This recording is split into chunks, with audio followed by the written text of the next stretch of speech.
participant box here.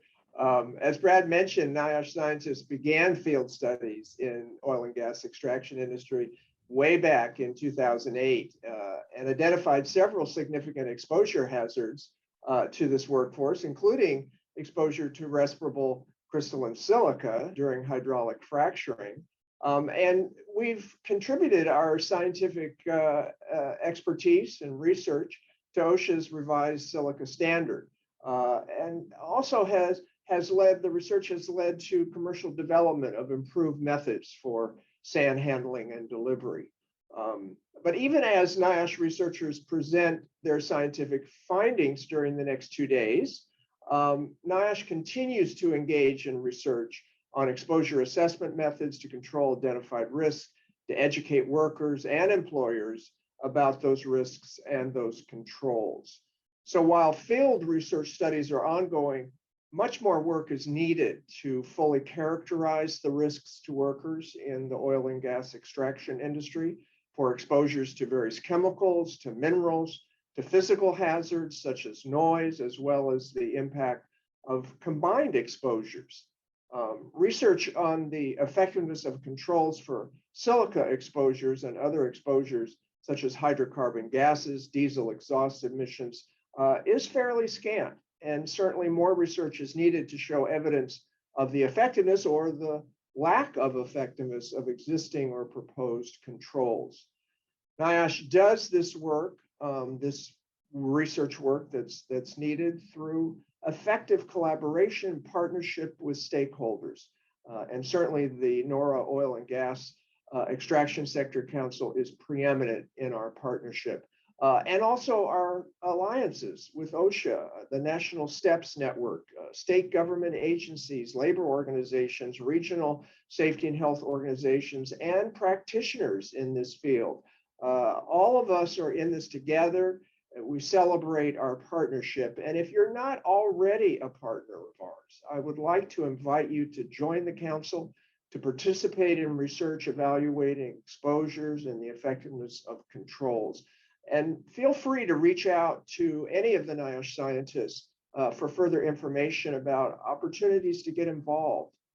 And finally, on behalf of all the Niosh staff in oil and gas extraction program, I want to say thank you to those partners who have worked with us, some for many, many years, to make the oil field a safer and a healthier place to work. And I wish each of you a great 2 days. And I want to thank the organizers for putting this on, this vital webinar. And thank you, Brad, for inviting me to say a few words at the beginning. Thank you. Thank you, Dr. Howard. We really appreciate your time with us and those welcoming remarks. All right, so to begin our day today, on the screen now is the agenda for our first set of speakers. We know that sitting for 4 hours straight, listening to presentations can be difficult. So we have incorporated some short breaks into the schedule. The first of which will be at 1:15 Eastern Time, which is 11:15 Mountain Time. Dr. John Snyder received his PhD degree from Mississippi State University in 1990 and did postdoctoral work at the U.S. Food and Drug Administration National Center for Toxicological Research in Jefferson, Arkansas. He has been a diplomat of the American Board of Toxicology since 1995 and served on their board of directors from 2008 to 2012. From 1992 to the present, he has worked at Niosh as a research toxicologist. Dr. Snyder is the co-director of the Niosh Center for Direct Reading and Sensor Technology and is the leader of the Biological Monitoring Research Team in the Health Effects Division of Niosh. John, the floor is yours, and I see your screen. Okay, so you can see it. Great. I can, yes, sir. So thanks for the introduction, Bradley, and thanks for having me here. What I hope to cover during this talk is just go over a little bit about what Niosh has been doing since 2008 and then what we're doing currently, and hopefully provide some lead into a lot of the other talks that are coming later today. So you've seen our disclaimers. Bradley shared it already. I haven't changed it, so you can read that. We'll move on. So what I'll do is I'll talk a little bit about the respirable crystalline silica research that we were doing in 2010 to 2012. And actually, I think there's a little 2008 data involved in some of that, some of the work that Eric did when he was out there being a lone wolf, doing some of this work. And then I'll talk about some site visits we did in 2019, and then just mention what we didn't get to do in 2020 and are worried about not getting to do in 2022 or 21. So the early respirable crystalline silica exposure research, again, there was a little bit of 2008 data in there when Eric was working alone, but the majority of this happened during 2010 to 2012. All the locations at that time when we were doing it, they were using sand chiefs, sand movers, those items you see in that picture. Typically, there were 4, 5, 6 or more of those pieces of equipment on location.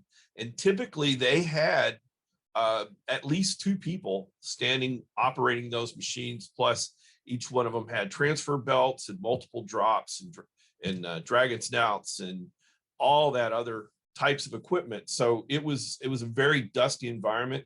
I just really like this picture. It's pretty neat that it just shows you the extent of how far that dust can travel. And so we've used this quite a bit to illustrate what things looked like in the early 2010s, 2012. And so, you know, they kind of look like powdered donuts sitting out there. There's so much silica, and you can just see a lot of settled dust throughout. Somebody had talked about ambient dust, and that's a pretty big source on some locations, either from sand that's, you know, dust suspended from, that's been there since they did the dirt work to start building that pad because there was silica in that location. So this data will cover 11 sites in 5 states, and it included 111 personal breathing zone samples and then 15 different job titles. And that's the reference for this paper, Swine et al. This is just a quick data summary. This is all 111 personal breathing zone samples. And you can see we were in a lot of different basins. We were in a lot of different states, a lot of different areas. One thing that was common in those days was basically everyone, every company, every operator, every contractor, they were pretty much moving sand the same way. A lot of it is you pneumatically loaded it from bulk trucks. They would come on site, they would fill the sand mover, sand chief, mountain mover, whatever you wanted to call it.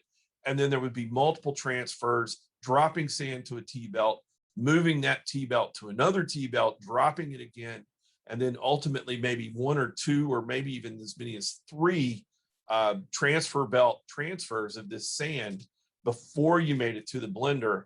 And each one of those steps, could release more sand or respirable dust every time there's a transition, every time there's a drop, every time there's movement or disturbance.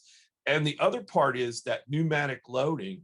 The sand comes into the sand mover, hits a metal plate and falls down. So basically you're sandblasting on that opening into that tank, that truck that's going to be storing the sand and handling the transfer. So you're generating dust. When you do that, you're generating dust and concentrating it inside the bins, and then you're generating dust every time you have a transition. Put any energy into that. There are 2 items here that I have to make a little comment on. Remember, this work was done in 2008 to 2012. So when we talk about the Osha PEL, that's the old PEL. So if you assume that that's roughly 100 parts per million, or 100 micrograms, think about that. So if we were to do this very same study today with these very same conditions, the Osha REL exceedances and the Osha PEL exceedances would be the same. So we were seeing up to 73% of samples, or as high as 85. Samples collected would exceed the REL, and today it would exceed the PEL. There's 2 locations that are highlighted there. That one, the star that says DJ Basin #1 in Colorado. This was a location where they were not actively loading sand. The sand movers were there on locations. They were mobile fracs, And so the crew would show up, they would rig up. The sand chiefs, sand movers, they were already there, they were already loaded. And so there was no active loading while the work was going on. So there wasn't 7 or 8 sand trucks showing up during the shift. And you still see those same numbers, those same exceedances, the same people are being exposed. So that's kind of gives you an indication just in those days, how much pounding happened to that sand, how much respirable dust was created, and how much of it was led to the exposures of the workers on location. The other thing that's highlighted with a star, I probably should have put a gold star on that one versus the blue star. It should be a red star and a gold star. But that location in the Bakken, that was actually used a manufactured proppant. So there was no, little to no, if there was silica on this location, it was just carryover from previous loads. And what you can see is, when you weren't using sand, when you were using a substitute proppant, so, talk about your engineering controls, substitution, if you used a non-silica containing proppant, exposures were very, very low. Unfortunately, it rained a lot when we were there, but which is good. It keeps down dust, but not very good for getting the job done. This is just kind of a summary of the exposures. I'm sure a lot of you people have seen this versions of this paper, this slide have been around for a very long time, but it does give you an indication of the variability.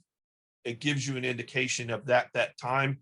If you were on a location anywhere within either a regulated zone or an exclusion zone, and I'll have a cartoon to show what that was, you had a pretty good high of getting exceedances. And typically, these numbers correlate really well to source.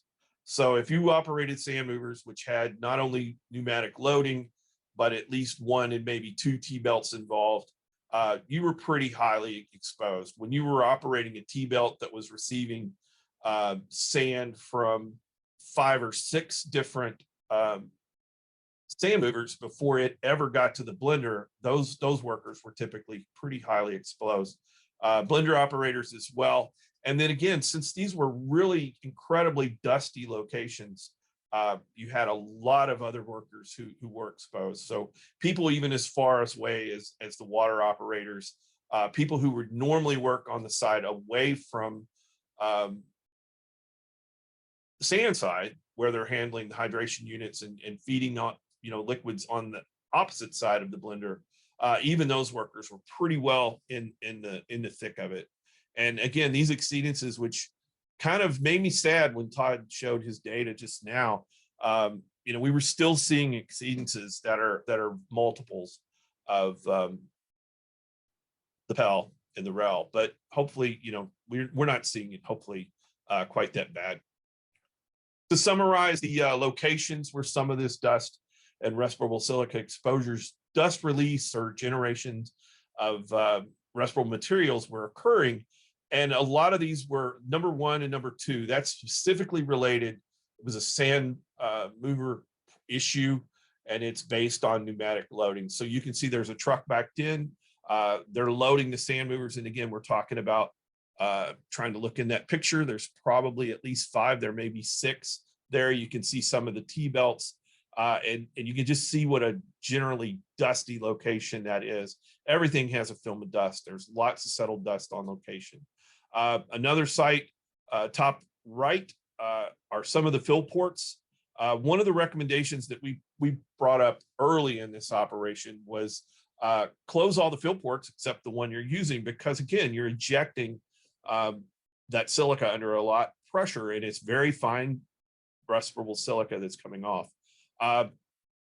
On-site dust, somebody mentioned the ambient, and should you get credit if it's a dusty location? No, you can't claim ollie oxen free. You have to control what your worker's exposed to.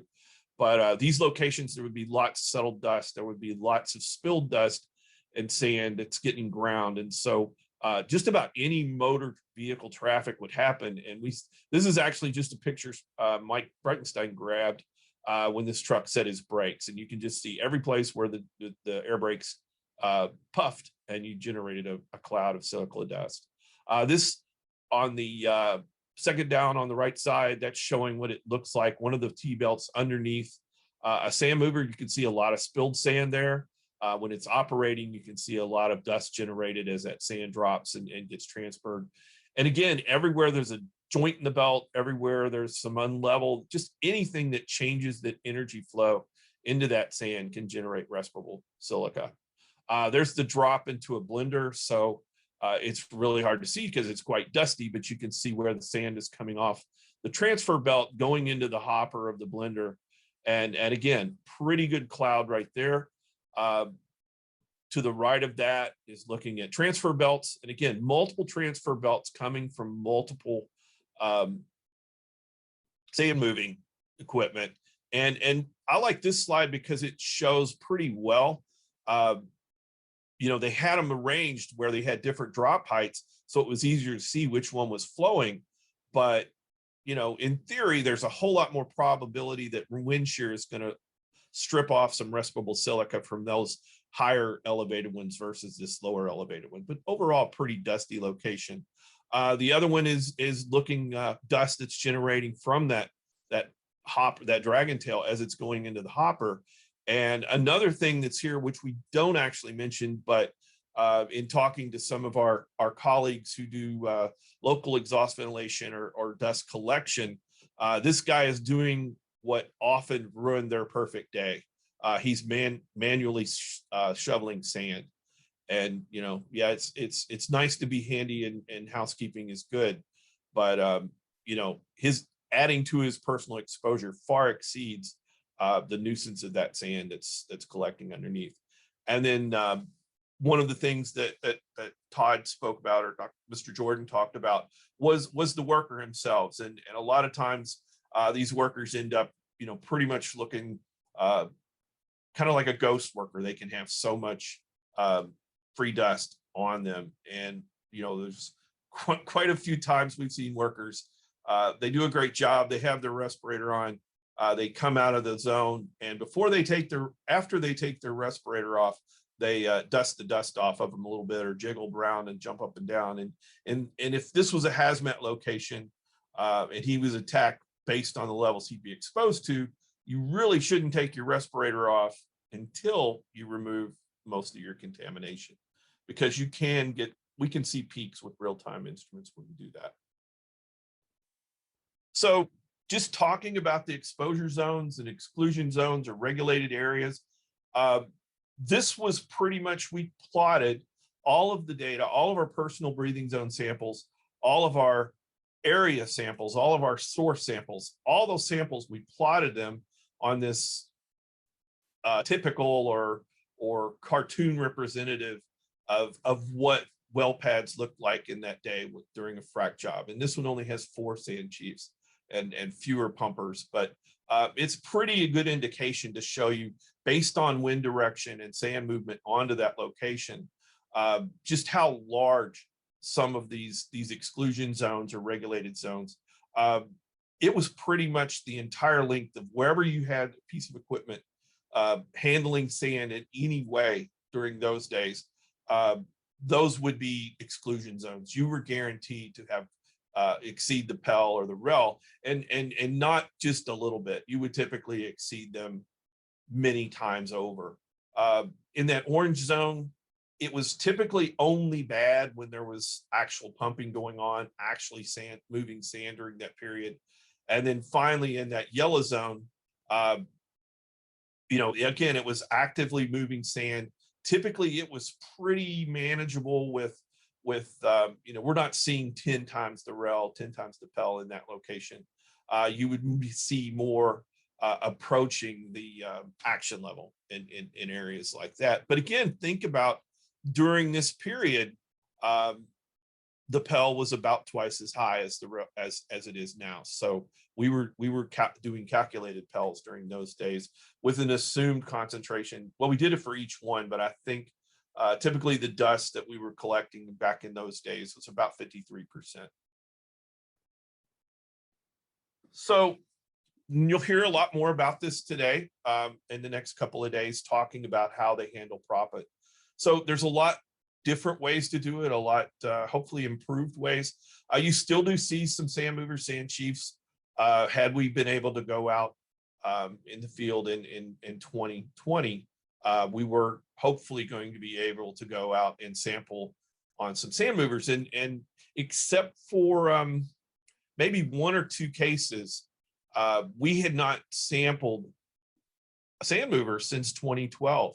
And you know, industry was going from maybe 30 to 40,000 pounds of sand moved per stage to 10 times that and more sometimes. So, you know, the volumes of sand was really going higher, but maybe not necessarily, you know, we didn't have a lot of personal breathing zone samples from that period.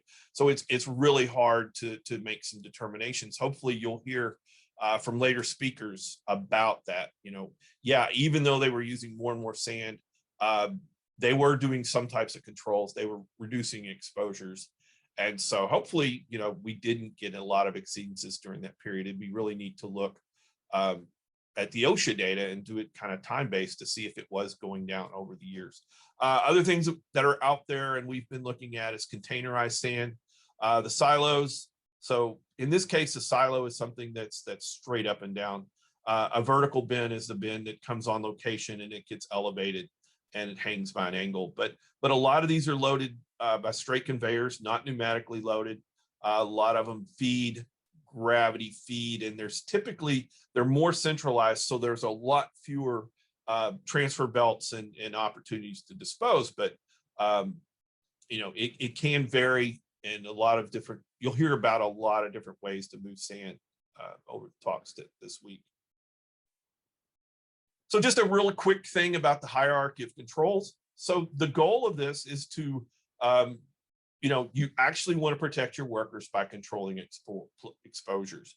Typically, this is a hierarchy. So you start from the most effective and work down to the least effective. The more that you demand of your worker is typically least effective. But it's a way to do what's feasible and control the exposures.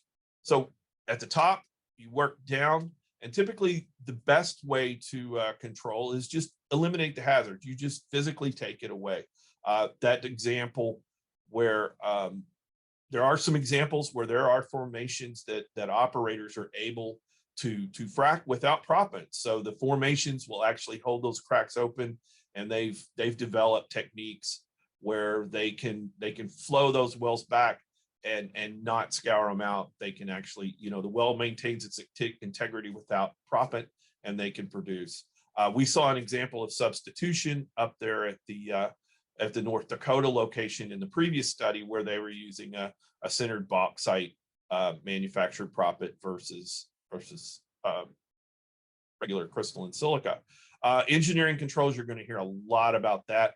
The primary purpose of an engineering control is to isolate the hazard from people.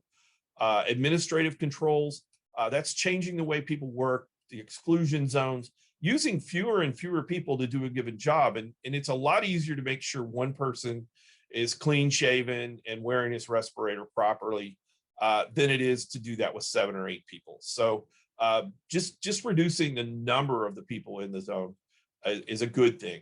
And then there's PPE. And again, that's something that there are so many dependent things to make sure PPE works. Proper fit testing, proper wearing, clean shaven, the fact that it's nice and dry today and cool versus the next day where you're just completely sweaty and it's 103 degrees, and nobody wants to work in a respirator on days like that.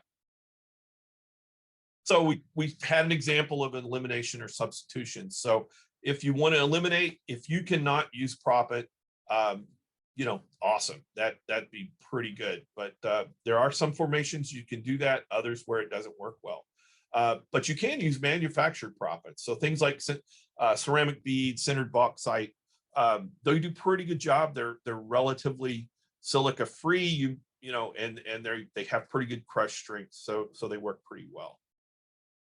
And the data is pretty good that they work well, you know, in production downhole. They do the job and keep bores open. There's a lot of different engineering controls, and you're going to hear about them from the experts over the next couple of days.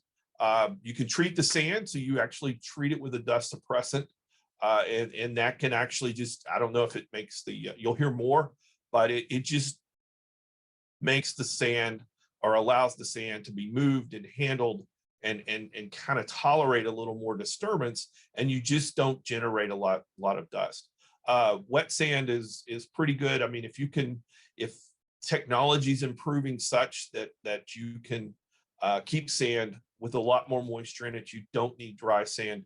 That'll keep the dust down as well and control that. And then getting rid of pneumatic sand transfer, bringing the sand on either preloaded silos, containerized sands, T-belts and elevators, especially ones that are enclosed and have good chutes and dust control on the elevator. That can do a really good job of eliminating some of that respirable silica. Vacuum dust collection, local exhaust, things like that. Just, in safety through design, you actually generate equipment, and while you're building this new equipment, you are controlling dust. You say, well, it used to be we used this lift and it allowed sand to drop 6 feet. But now you've added a chute to that, and you don't drop sand from 6 feet, you drop sand from 6 inches. And then retrofitting existing equipment with controls. Niosh had developed the retrofit bag house, did some testing. You can look up those papers. Typically, they're either by Eric S. Weiner or Barbara Alexander, but they do show how those things performed.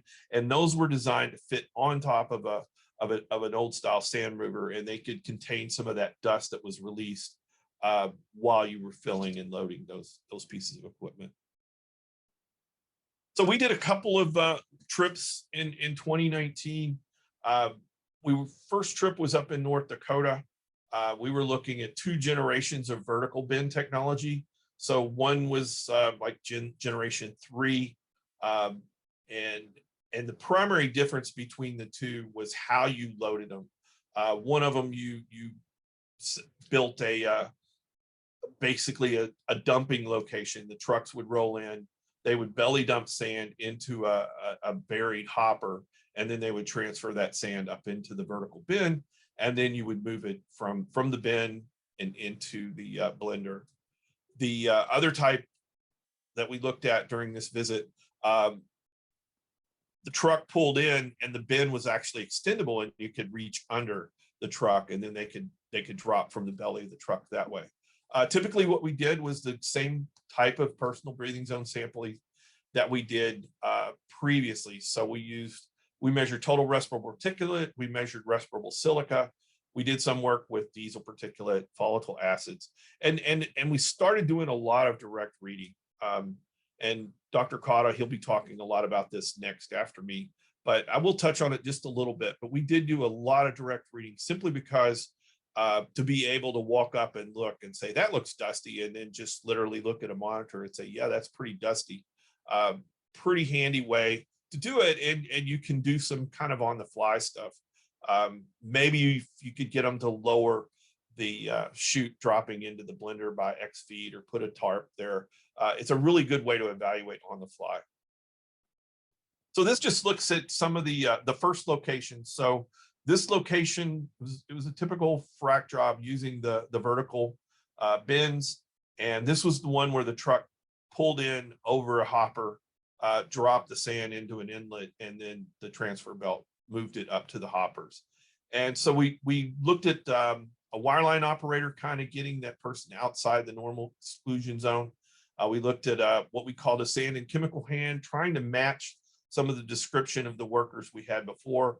Blender operators, sand operators, and fuelers, because fuelers come in typically once the pressure's off and they've pumped down the well. They come in once everything's shut down, and we could measure the fuelers. So the good thing about this location and what we saw, obviously on the 15th it was pretty slow. They didn't do quite as many stages. On the 16th it was a pretty busy, but pretty good exposures all around. None of the personal samples did exceed the action level on this location. I think the highest was the sand operator, who was literally, I think I think this is their red block. So they were constantly in between the last transfer belt and the sand falling into the blender. So they were relatively high. The blender, but he was wearing a respirator as well as the blender operator on this location. But what we did see was it was possible you could find, again, looking at sources, places where we could see, we showed up, we used a real-time instrument or just looked and observed and said, hey, this area is a lot more dusty than most. Let's get a source value here, because this is something, if we can identify 1, 2, or 3 primary sources of sand, it makes it a lot easier to control. And sometimes control is as simple as, hey, did you know the side skirt is off on this T-belt behind this piece of equipment, or you're dropping from 7 foot, why don't you lower it down to 3, and you may be able to limit that. So on that second day, when they were doing quite a bit more sand handling, we did see numbers, at least for 2 source areas at this location, that they were approaching the REL and the PEL. John, this is Bradley. We just have a couple more minutes, so if you wouldn't mind, kind of starting to wrap it up, that would be great. Okay, so this was the location looking at sandboxes, containerized sand, and just real quick, we did see a lot higher numbers, but it was primarily worker related. It was task related. The blender operator in this case was a very helpful blender operator, but he was also required to leave this location quite often. And so to make sure he got me a good sample, he would leave his sampler as close to his source as he could. So, which is great, but didn't give us a very good representative sample for him. So just to give you a quick summary, kind of what we observed from these measurements in 2019, we found that vertical bins and containerized sands greatly reduced the number of workers in restricted or regulated spaces. Typically, these vertical bins and containerized sand eliminated a lot of sources of respirable crystalline silica, things that we saw before, those 8 or 9 different things. We just did not see it. You didn't see dust ejected from thief hats or fill ports. There was generally a lot less dust on location. So when you had a lot of traffic, it was a lot lower. We still see sand drops or dust dropping from transfer belts. And then we still see dusty workers who are around other people. One of the things that is the biggest source these days on these types of system is that drop from the sand, from the hopper, the conveyor belt into that hopper. And if you can control that either through shrouding, local exhaust, vacuum dust collection, dust suppression hopper, which you may hear more about, any things that you can reduce that one, you actually reduce that footprint and sources. And Dr. Cotta will talk a little bit about real-time instruments as well. So I just finally like to thank the people who've been involved in this work, and they've been a pleasure to work with and really great folks. Great, thank you, John. Great information. We do have a number of questions that have been answered or asked in the chat box. I probably will just ask one, and I would ask if you could make it a quick response. But nuisance dust or inert dust or road dust is defined as dust that contains less than 1% quartz. Did you find more than 1% quartz or crystalline silica exceedances in your road dust samples? Did you sample for respirable dust? We did sample for respirable dust. I don't think in our bulk samples, we just didn't pick up dust from the ground. But yeah, some of our area samples where we did get respirable silica, we did calculate the values, and it wasn't super high, but you would see 10 or 12% total quartz within those samples. So sometimes, but that was on these locations, and it was really hard to tell whether it was from the geology of the location or sand brought on site. Okay, great. There's actually a number of additional questions that are in the chat box. So John, if you wanted to go in and answer live to those, you can provide some comments or responses to those. We do need to move on. We have a break now scheduled for about 5 minutes. So if you could come back in about 5 minutes, we'll get started. We will promote the next batch of speakers, which includes Dr. Emmanuel Cauda, Bud Phillips, and Robert Waterhouse. So be back in a few. Thank you.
Dr. Cauda, the floor is yours, and I see your screen. Thank you very much, Bradley. Is my audio okay? Can you hear me? Well, I can hear you just fine. Yep. Perfect. Thank you very much, and good morning and good afternoon to everybody. And it's really a pleasure and really excited to be here today to provide a contribution about field-based silica monitoring methods, since that is something that I've been working on this topic for several years in the mining program, and then more recently with my role in my activities in the Niosh Center for Direct Reading and Sensor Technologies. So I'm going to start probably providing an overview of something that is very well known by most of the people in the audience, which is the traditional methods for silica exposure monitoring in a workplace, which is focused on the idea of collecting respirable dust samples in the field, whether are area samples or personal briefing zone samples. Samples are transferred to a lab, which this transfer takes a couple of days. The labs is going to analyze the samples for crystalline silica using standard methods. The data generate a report that is sent from the lab to the field, and then the information from the report are used for decision making. And that's a generic term, anything that is from assessment of control technologies, understanding if there is an overexposure or other activities that involve a decision making process. What are the challenges for these techniques? The challenges are that the conditions in the workplace might change faster than when the results are available. And the second thing is there's tons of work that is done basically for one single data point. And finally, there's always a link between additional samples and additional activities and additional cost for the analysis. So when we think about advanced silica exposure monitoring processes in the workplace, we think about three different basic questions. The one question is, can we obtain the silica concentration results in the field rather than waiting weeks or days for the results come back from the lab? And can we assess the evolution of silica concentration in time rather than to have one single data point for a time weighted average concentration? And finally, which could be maybe more in the future, can we envision in the future the use of real-time monitors, maybe 10, 20 of them simultaneously in a workplace that can provide continuous information and continuous data that can become new knowledge? And these are the questions that can relate to the idea of advanced monitoring technique for crystalline silica in a workplace, in the oil field, and other workplaces as well. And honestly, that from a center perspective for Niosh, we really think that the first step needs to be always the identification and definition of the objective, why we want to engage with new techniques, advanced technique for exposure monitoring, what we're trying to achieve.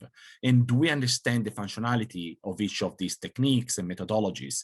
And once there's competence and capabilities in terms of limitations and of the technique and the data, then really we can go from the generation of new data to the creating new information and new knowledge from a monitoring perspective of a process.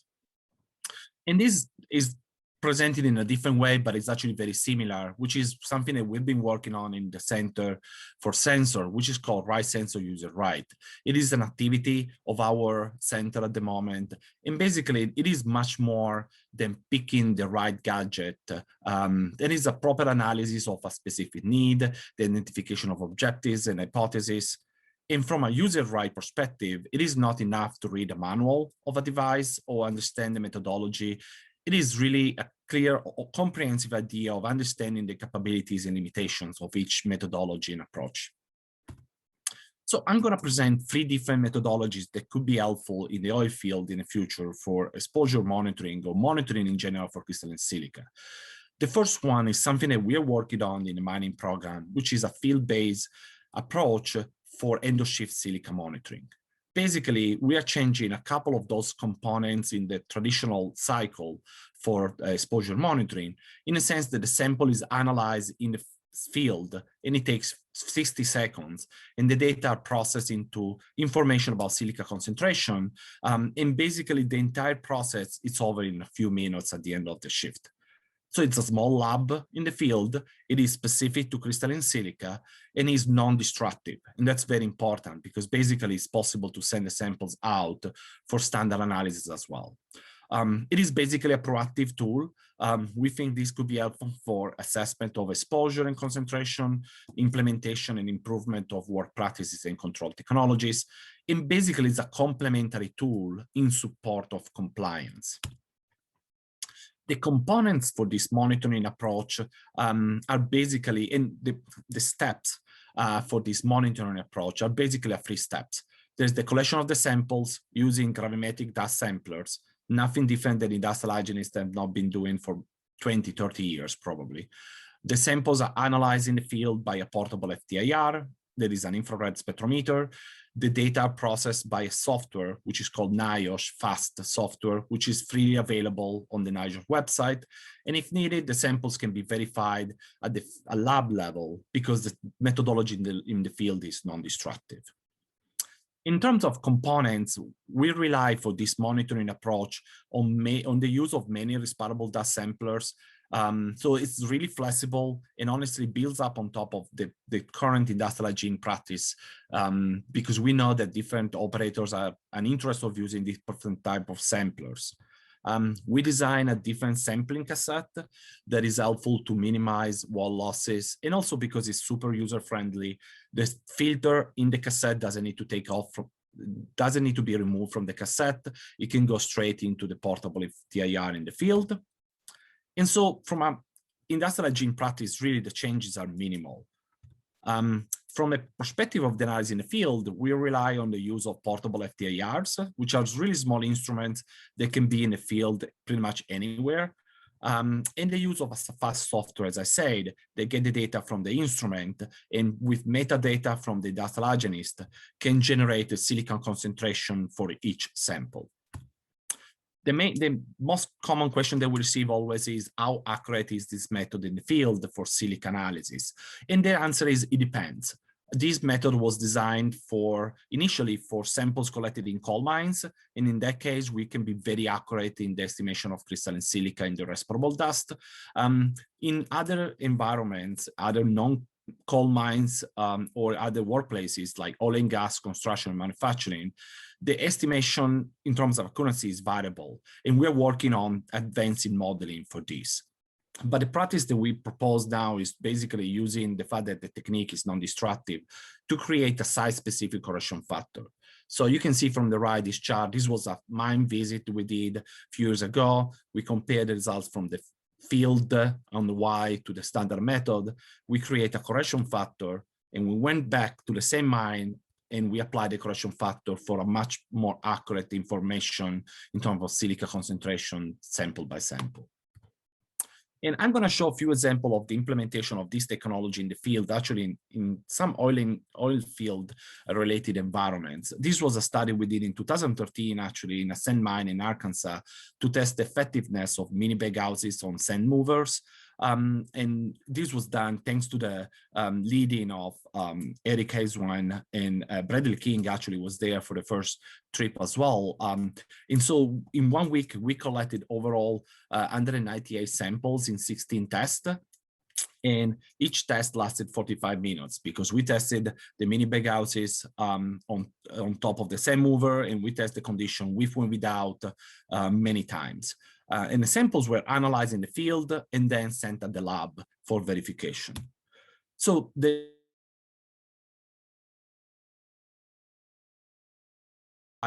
comparable information with the Niosh 7500 method, which is the laboratory method. So we're able in the field to provide information within few minutes on how effective was the mini baghouse to remove RCS, respirable crystalline silica, from the air. While for the Niosh 7500 method, the results were available after a few weeks. And more importantly, the results in the field were helpful to adjust the mini baghouse, so the control technology, almost in real time, thanks to the information generated on site. More recently, in 2017, in Texas, in a sand fracking environment, an industrial hygienist tested the field-based method.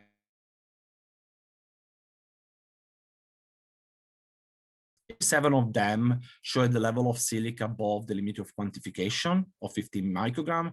And for samples lower than 200 microgram cubic meter, the silica levels were compared between the lab method and the field method. And we found a difference of only a few micrograms, in basically a relative difference of 5%. That's not always the case. It depends on the type of dust that we are testing in the field. In a different example, this was a sand mine in Pennsylvania, sandstone quarry to be more precise. And in 2 visits, we collected around 40 samples for up to 7 hours in 3 different areas of the sandstone mine, in the dry area where there are the pick and crusher, in the wet plant, and the quality control lab. And when we compare the results generated in the field with the lab method, the field method overestimated silica concentration by 40%. Which was quite high in terms of our estimation. But what was good was the fact that the field method followed the same trend in terms of concentration, and so the possibility to create site-specific correction factor in the future. I'm going to move now to a second type of advanced monitoring technique that could be adopted in the oil field as well for silica concentration monitoring, silica concentration monitoring, which are real-time respirable dust monitors. Dr. Snyder already mentioned them, and we are interested in this because of the interest for the Osha silica rule, obviously, so this is an urgency, but also because these monitors have been used for a while by industrial hygienists, but they can also be misused, so it's important to have a correct practice for the adoption of these technologies. So we need to understand the components of these monitors. There is a site selector if you want to do respirable dust monitoring. There is a sensing technology, which is the sensor inside that basically measure optically the particles, number of particles going through, and then there's an equation to transform into mass concentration. There is a filter media inside the monitor sometime, and there's a sampling pump. And we really need to understand the fact that these monitors might not be always as accurate, especially for different type of dust in terms of measurement for respirable dust, not even crystalline silica. So we did a study a few years ago, and I added a reference at the bottom in the lab, where basically we exposed several of these monitors to different type of dust in this case in the mining industry. But you can see that there was Arizona dust, sand mine, silicon dust, and the correction factor was quite different for different type of monitors, and definitely was very different for different type of dust. And that's something that we need to remember when we adopt these technologies in the field to understand how much we can trust the results, or for what purpose we need to trust the results. And when we test in the field, one of these monitors that we tested in the lab in the same sandstone mine that I showed before, after several days of use, the correction factor for the same environment varied from 1.2 to 17. So extremely inconsistent, actually. And the silica content in the quarry varied from 20% to 90%. So even the idea of applying a correction factor for silica content to transform these real-time dust monitors into real-time silica monitors should be taken with a lot of precaution and with a lot of concern. And we need to be very careful of adopting those correction factors. But at the same time, in almost like 10 days in a sandstone quarry, we were able to collect almost 29 sessions for real-time dust monitors. And there was a tons of quantity of information that could be extrapolated, much more than a single data point for silica concentration or dust concentration. And for example, these I highlighted in different colors, 2 sampling events, one from a dry season and one from the wet season. It would almost say that the season variability didn't have any effect whatsoever. And in this case, these were the same operator, these 2 data points, these 2 box plot. And you can see how different they are into different sessions. So the collection of more data to have a very clear understanding about the condition for one operator is critical. Finally, I'm just going to mention the fact that to bring to another level of information, the combination of real-time dust monitors with webcams in what we call helmet cam technology that was developed in Niosh in the mining program can be extremely valuable. And I'm not going to spend too much time on this because Andy Sekela, who's going to talk later today, is going to definitely provide more information. Finally, the last technology that I'm going to present are the low-cost aerosol monitors. These are really quite of interest because they have been used for ambient monitoring for a while, air quality by EPA as well. They don't measure respirable dust. They measure PM 2.5 and 10, but they are quite cheap. We're talking about a monitor that can be less than $1,000, even like a monitor for $100. So the possibility to use multiple units at the same time in the same workplace, even though they might not be as accurate as more expensive real-time monitors, can be quite of interest.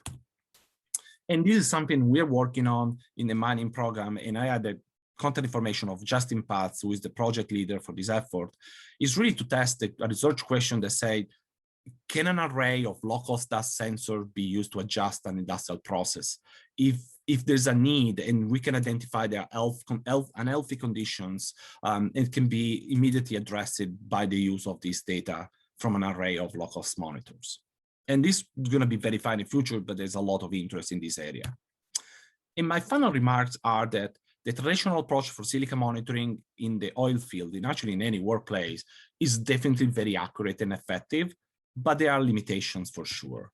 And advanced silica monitoring approaches can provide more timely information. They can provide assessment of the evolution of the silica concentration in time and the spatial variability as well. The use of portable FTIR for end-of-shift silica monitoring can be an effective complementary tool to accelerate the generation of information.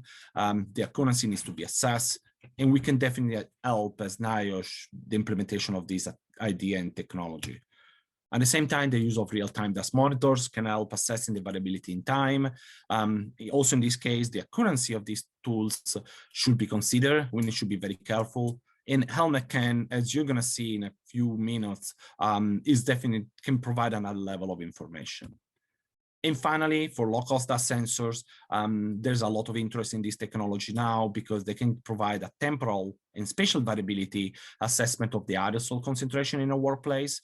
And we really need to work on data processing and modeling to transform data to information and knowledge. And finally, my last comment, honestly, is always that the proper selection and knowledge of each technology is essential to generate useful and applicable information. But the industrial hygienist is still the smartest sensor, even in a world of 4.0 industrial hygiene in industry 4.0. And with this, I'm gonna happy to take any question if there's still time, Brad. Great. Thank you very much, Emmanuel. I appreciate that. And, on your previous slide, I saw several points that you had highlighted in blue in terms of, the opportunities that people in the audience might seek out to work with Niosh scientists in some of the areas that you're talking about. So I would just like to highlight those, that if anybody has any interest in potentially working in some of these areas or having Niosh support them, please feel free to reach out to Dr. Kauda. I'm sure he would love to hear from you. We do have one quick question that had come in through the chat box. And if anybody has any other questions, please feel free to put them in the Q&A. The question is, does the FTIR/FAST setup distinguish between respirable crystalline silica and other respirable particles? Yeah, so at the moment, the focus of the use of the portable FTIR and the software FAST, it is uniquely on respirable crystalline silica determination. And to be more precise, actually, we are focusing uniquely on alpha quartz, which is one of the constituents of crystalline silica. At the same time, it is not a mystery that FTIR technology, FTIR's technique is quite powerful in the identification and potential quantification of other mineral phases in the respirable dust. So it is just the opportunity is there and the data are there. It's just a matter of creating the right models to quantify other components.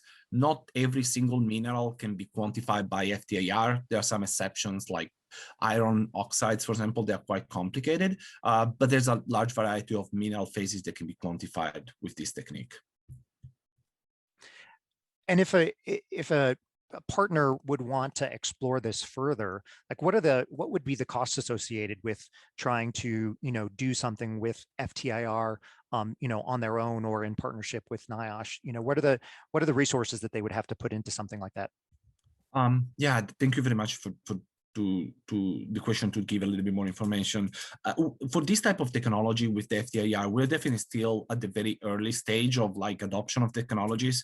And that's why as Niosh, we can be really interested to help out, providing support, even loaning instrumentation, even though there's a little bit of complexity always with that process. If an operator instead is interested in taking it a step further and really getting one of these portable FTIRs and then receive support from Niosh in how to do it, we have plenty of documentation and training material. And from a perspective of how pricey or how expensive it could be, what is the cost of this portable instrument, we're talking about between $10,000 and $15,000 for one spectrometer, which is quite expensive. But at the same time, the analysis of one sample for crystalline silica, I think, is in a range between $70 and $100. So we envision that even from an economical perspective, the investment can be paid off basically after a few years of use, and can actually promote more samples collected, because at that point, the investment is upfront. Excellent. Thank you for that information. Sure. Will these studies you've reported upon be included in the Msha silica rulemaking record via Niosh submission? That's a good question, Adele. We are, as a Niosh mining program, we are definitely involved, or we are going to be involved in the Msha silica rulemaking. Msha is not a mystery. It's really interested to understand where this technology can be part of the rulemaking or not. I want to just make a very strong statement. When we designed this technology, we never designed this technology with the idea of enforcement or compliance type of technology, even from a perspective of record of the samples and integrity of the samples. It would be very difficult to consider this a compliance technology, because the sample would be easily tampered if an operator wanted to. Instead, if there's a proactive way the operator to know the concentration levels, that's exactly why this technology has been design. Great, thank you. And then we have Sure. one last question. The TSI Quest EVM 7 combination particulate monitor has two 37mm gravimetric filter cassettes. We have to send the filter to the lab. Would the lab analyze only total dust / PNOC ? Not silica, correct? Not necessarily. For the sake of the time that I had for this presentation, I had to cut that part. But basically, whenever you're collecting a 37mm filter inside a real-time monitor, the selection of the filter media can be so important for the type of analysis you want to have on that filter. So by selecting a filter media like PVC filter, then it's totally possible to ask the lab to analyze that filter for crystalline silica content as well, not only total dust or respirable dust. And I want to add one more thing. Actually, what we are working on at the moment is then combining that capability of the real-time dust monitors with a filter so that you can analyze that sample in the filter inside the real-time monitor with the portable FTIR as well to get the end-of-shift silica analysis as well.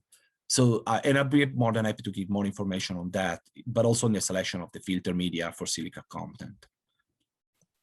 Okay, great. Thank you very much. That is our last question.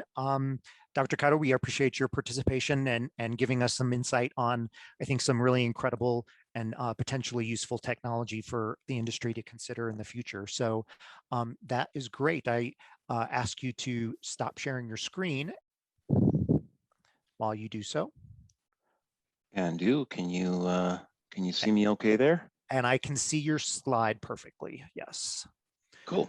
All right. So Mr. Robert Waterhouse is a certified industrial hygienist with over 20 years of experience in consulting, corporate, and safety association work environments.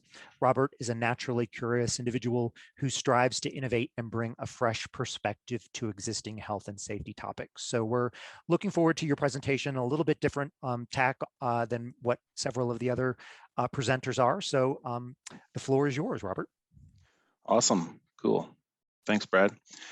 So yeah, glad to be here. Thanks very much. As Brad mentioned, I am kind of looking at from a different perspective.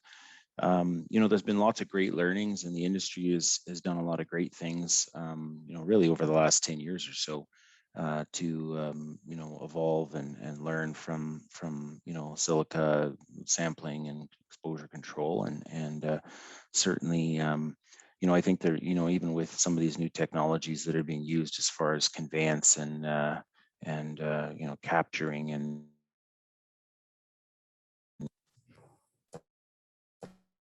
the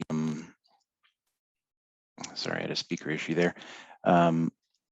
There's just lots of good learnings, and so I wanted to kind of just sort of tackle this from sort of an HOP perspective. And so we're just going to talk a little bit about what human and organizational performance is. I'm going to go through a few case studies, talk to a variety of different companies in the industry, and also have access to some of the photos that Niosh had shared with me in the past. And so there's a few sort of case studies we'll go through, looking at some things that we can learn from and thinking about our current environment and the technologies that we're using and where people and workers are in relation to that. And we'll have a little bit of a conversation around sort of improving and what that looks like. So I have a scenario here, which is this photo from Niosh where a worker is standing on a bucket, and you can see the worker here, and he's looking essentially at the hopper. So he's at the back of sand storage facility, if you will. So I've got also a poll that if we could pop up here. So what best describes this photo? So if you could just take a moment and click one response there, we'll give people a couple seconds and see what folks say.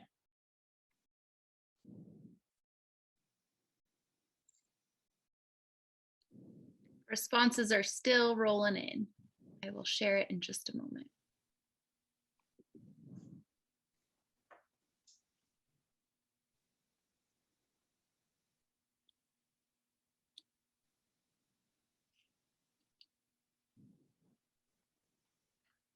Excellent. Okay, so we've got 42% people saying a worker solving a problem. Certainly, and we'll discuss this in a bit more detail, but we have a worker deviated from procedures, 6% people said that, an unsafe behavior, 39%, 10% worker, at risk for slip, trip, fall type thing, and another worker taking shortcuts, 4%. And so, the vast majority of you are saying a worker solving a problem with second being an unsafe behavior. And, the reality is that when you look at this worker, really in many cases, they're trying to solve a problem, and certainly many of you get that, and we're going to talk a little bit about that in a sec here. So what is HOP, or human and organizational performance? It's a philosophy about the interaction of equipment, people, work systems, and environments. HOP focuses on human and organizational weaknesses that can lead to errors. It's about making it easier to be safe and harder to be unsafe. Some of you may be familiar with this. You may see it as maybe new view safety, if you will, or safety 2.0. And the reality is thinking back, a couple of years ago when we started off, as a new organization being Energy Safety Canada from previous organization Enform, we merged with the Oil Sands Safety Association and became Energy Safety Canada. Our president and CEO gave a speech at the Banff Petroleum Conference that Bud Phillips was mentioning. And he sort of said, the reality is that the things that we've done in the past to get us to where we are today are not the same things that we're going to need to do to get us to where we want to be in the future. And certainly human and organizational performance tends to be that new thing that is getting much more widely adopted and looked at, particularly from high reliable organizations. So it's definitely something that I think is going to become the norm as we go forward. So 5 principles of HOP. These are Todd Conklin's 5 principles. There's a variety of them that are out there.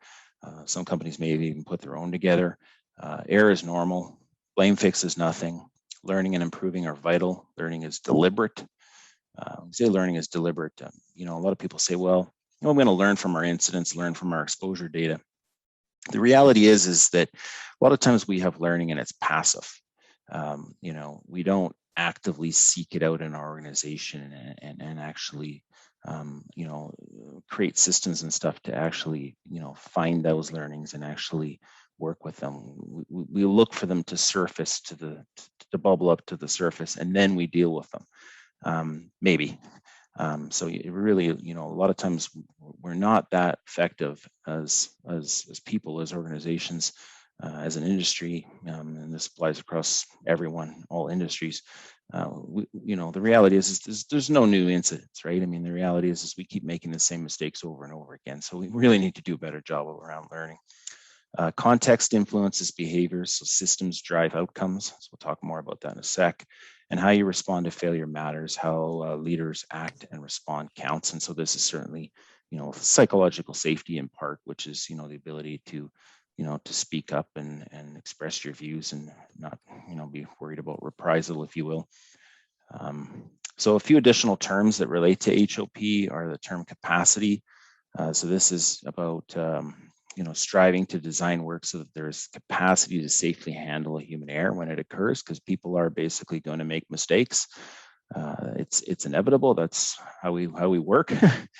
We want to minimize that, but at the same time, we have to plan for it to happen because it is an eventuality. Context is the backstory of an incident that explains how things occurred.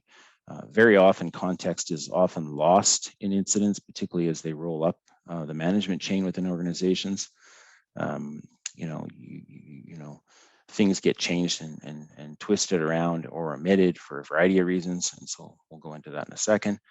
Work is done versus work is imagined is another concept that you'll hear quite a bit about in HOP. And this is about drift and about, you have a procedure that looks great, but then when you get out in the field and go, well, there's 3 valves on this piece of equipment, not 2. Now what do I do? And so this is about, really involving workers in the process and about recognizing, normalization, habituation that can occur in processes, and also the adaptability of workers as well, right? Because workers basically in many cases have a lot of the solutions. HOP really looks at workers as not being the problem, but being the source of solutions. And then the last concept is around successful work involves workers adapting to complexity and uncertainty. Like the bucket is an example of here's a worker who needs to see into the hopper, as others were mentioning, and he gets a bucket and stands on it. Well, the reality is he needs to do that for his job. If he falls off the bucket and hurts his ankle, you'll certainly look at it and we'll say, well, he deviated from the procedure. But the reality is probably 99% of the time he's done that work, he's done it without issue. Adaptation and dealing with complexity and uncertainty is essentially what most work involves. You just don't see it because you don't look at successful work. You only look at when there's a failure or an incident.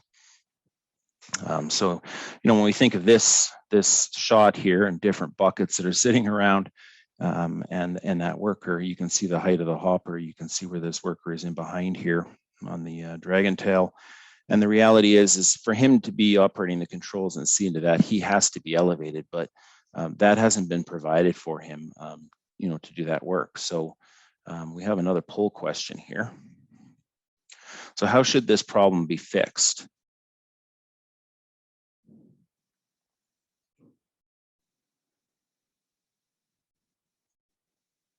And you think about it, in some cases you might say, well, the problem is the worker. Well, no, he didn't have anything to stand on. The job requires him to be slightly elevated.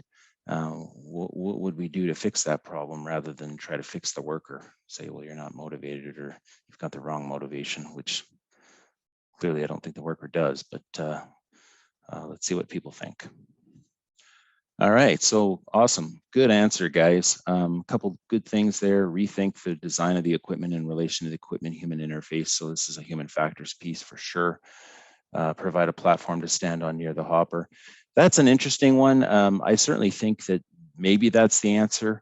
However, the challenge with that is that you're now putting the worker close to the source from a silica perspective. And so as much as doing their job requires them to do that, we have to sort of manage to say, well, is that actually where we want them to stand from an exposure perspective, right?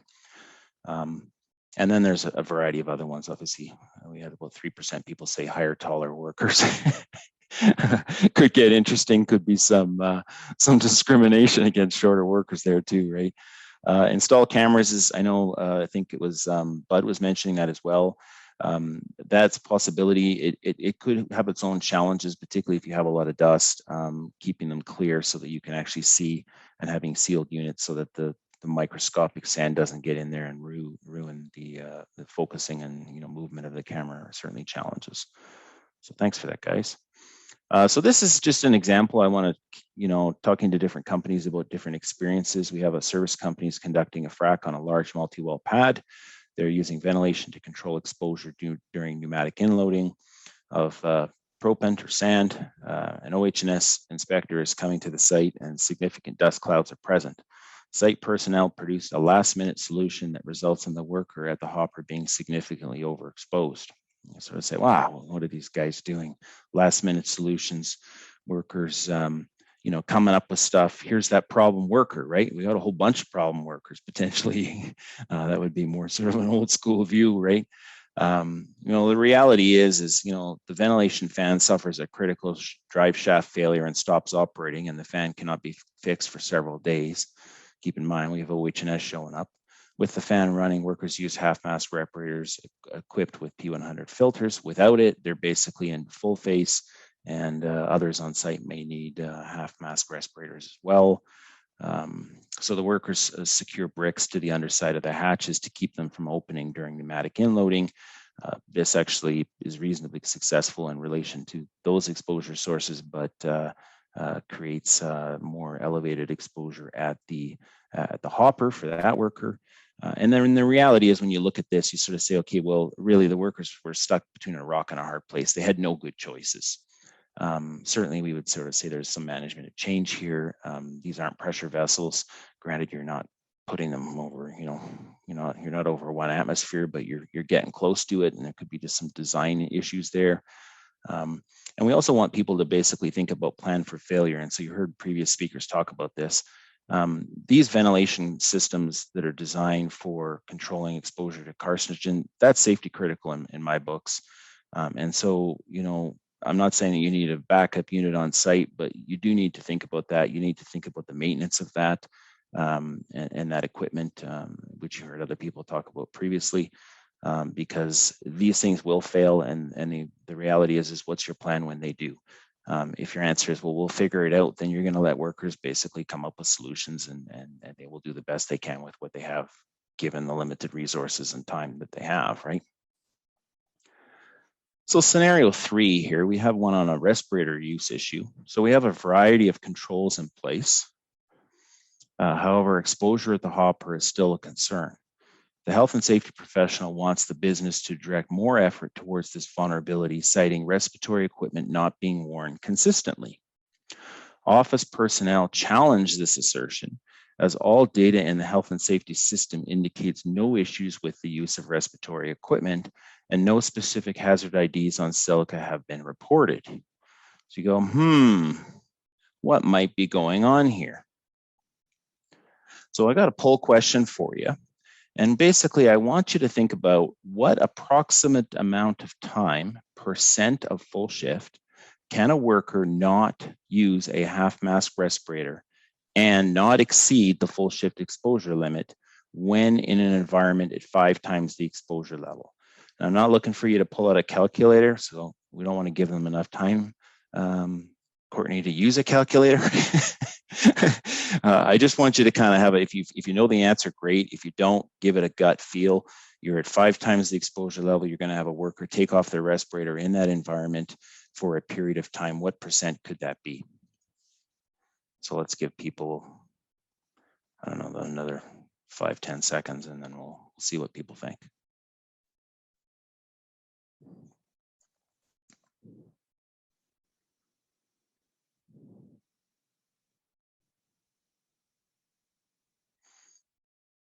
All right, so we got the biggest contributor, 47.5%. The audience says 5%, 10% at 24, 7% for the 15 value. And then the last one, 20%, was selected by 22%, or about a quarter of the people. And so you can calculate this out. It works out to about 11%. So 10% is about, approximately the answer. And it's an interesting one to think about. I mean, we certainly don't want to promote that people don't wear respirators in these environments, obviously. But the reality is that, you can, in theory, not that you would want to do that, be not wearing a respirator for as much as, 10% of the time, and still end up just around the OEL. Obviously, we want exposure to be substantially lower than that, but that's just to keep that in mind, and we'll talk about that in a second. So health and safety on-site personnel frequently remind workers to mask up, as their half masks are sometimes hanging around their necks. Workers remove respirators so that they can be heard on the radio. The respirator use issues are not put in the health and safety system, as these issues are corrected at the time of observation. Right? So basically what's happening, health and safety person comes over, sees someone not wearing a respirator, says, hey, or it could be a supervisor or someone else on site, and says, mask up. And so the guy puts his mask back on.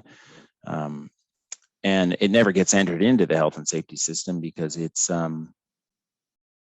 been corrected at the moment, which is true, but the reality is, and that explains why it wouldn't be in the health and safety management system from a data perspective. You have, the view of the health and safety person is, well, I corrected that. The problem is if you're going around and you're looking at this and every single other worker, say, for example, you're making a correction as you walk around and do your tour of the site, that's a systemic issue, and it should be captured in health and safety systems. And in many cases, it isn't, because it's viewed as an individual sort of decision. But when you look at the bigger picture and you say, hey, you've got a lot of workers that are actually not wearing their respirators because they're having a hard time communicating on the radio, there's obviously a systemic issue that needs to be addressed there. And then to boot, workers are actually reluctant to put stuff into the system because that basically their experience with that has been, well, it just means I end up wearing more PPE. When in reality, what they're looking for is changes in engineering design and administrative controls, for example, in line with the hierarchy of controls. And so the last one is scenario 4, quality of sand. Producer uses sand that is dustier than normal. The plan called for API certified sand, and sampling identified many workers over the protection factor of the half mask respirators being worn. The work is shut down due to a limited supply of sand. Office personnel are angry at site personnel and send an email to everyone telling them that they must follow the plan. And when you think of context, and that's one of the things we're talking about here, is that when you get the backstory of this incident, it certainly looks a little bit different. So what happened is the road was washed out from the spring thaw that disrupt the flow of API certified sand. As a result, non-API certified sand is used from another sand provider. The trucking crew went to this new sand storage area. They'd never been there before, obviously in a big rush at that point. And the wrong mesh size was loaded because of a communication issue, not between them, but from the order from the head office. The mesh size is not ideal, but a decision is made to use it at site, and the sand generates significantly higher exposures on location. The reality here, we're dealing with a situation where error is normal. We need to expect that people are going to make mistakes. We need to put lots of strategies in place to basically keep these errors from happening. But certainly when you have a situation like this, you've had to pivot really quickly. You want to have your plan in place. You want to have it all clear. You want to spend some time on planning for failure. Failure will happen, so you need to actually have some contingency plans in place for when it does, so that you can rely on those rather than, because workers are pretty adaptive, but the reality is workers and people will make mistakes. Certainly context influences behaviors. When you read this, you go, well, the reality is these workers were doing a great job of trying to pivot and get the right type of product, as was the whole organization and the service providers. But mistakes happen. Very often, these type of details don't get shared. Certainly, lots of times when you're having service provider meetings with clients, service provider will be sitting there listening to an incident and recounting, what happened, and the story that they're being told is very much absent of some key details, namely the context of what happened. And so context is very important. And if you want to have context, you have to have trust, and you have to have a psychologically safe environment where people can share this information and essentially not being yelled at or blamed, because that basically stops the sharing, right? How you respond to failure matters, and learning and improving are vital. And so in many cases, like I said at the beginning, some of the learning details that you would want to know so that you can truly correct and improve upon don't often get shared because they get lost in the context, and those details aren't shared as to why and how the incident occurred. And so, when I think of workers in general, and I think of change, we've got a lot of great new products out there, box systems and whatnot, sandboxes. Certainly there's a lot of change associated with that. There's unintended consequences, whether it be, a worker getting, unfortunately run over by a forklift, for example. And so there's other things that we do need to think about to shore up the foundation, and so that we have capacity for workers to fail and ultimately not be injured. And certainly we don't want any exposures coming out of that as well. So using HOP to improve, check my time here. We want to basically engage workers in planning. This is a really important principle of HOP. Very often, workers are not involved in frontline discussions enough, and so they're left with having to, sort of make things fit in the field, if you will, grab a bucket, and stand on it, for example. We want to build in capacity, and you can think of capacity as sort of, multiple layers of independent barriers, thinking about it almost like a bow tie, where you have the ability to, be more resilient, adapt to change, and to keep, in this case, silica away from the worker, or hazardous energy just in general.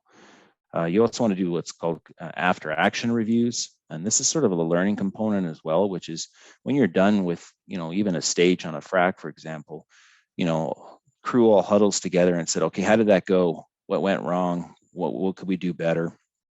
What do we learn from this whole experience?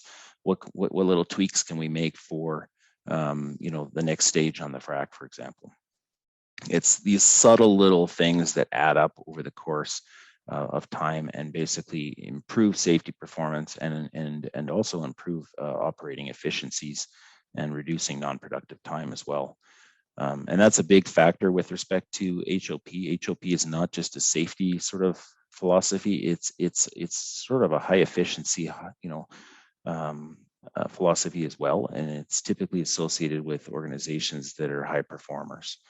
And then lastly, of course, remember how you respond to failure, because it matters and it certainly influences people sharing context and being willing to learn. Questions, thoughts, comments? Thanks, Robert. So, the Q&A box is open for anyone who might have a question. There was one comment in regards to, I think, one of your poll questions, and it said that the poll question failed to account for the potential health effects of peak exposures, which are a separate hazard than just the time-weighted average exposures over a shift. So something to think about. Yeah, I'm certainly well aware of that for sure. Yeah, I mean, you can get into excursion zones and you start looking at it from a toxicological perspective, and whether you're dealing with, worries around acute silicosis, for example.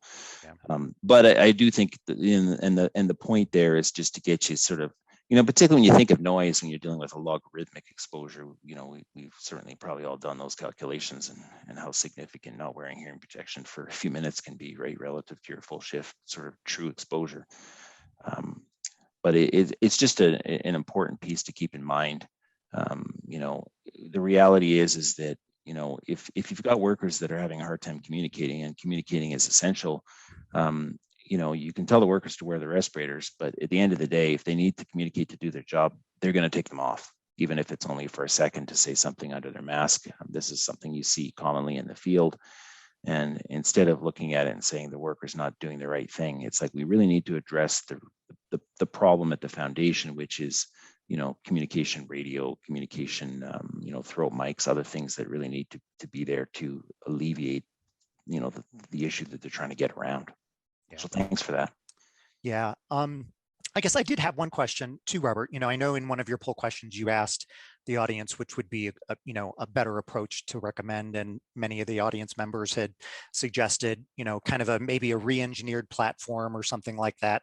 But I guess from a human and organizational perspective, clearly, addressing some of those challenges are oftentimes probably the most challenging or expensive. I mean, it is much more challenging to re-engineer, a platform around that might be able to take away some of the human and organizational performance issues that you had talked about. So I guess, how does an environmental health and safety professional start to use these HOP principles to work with decision makers within their companies who might not necessarily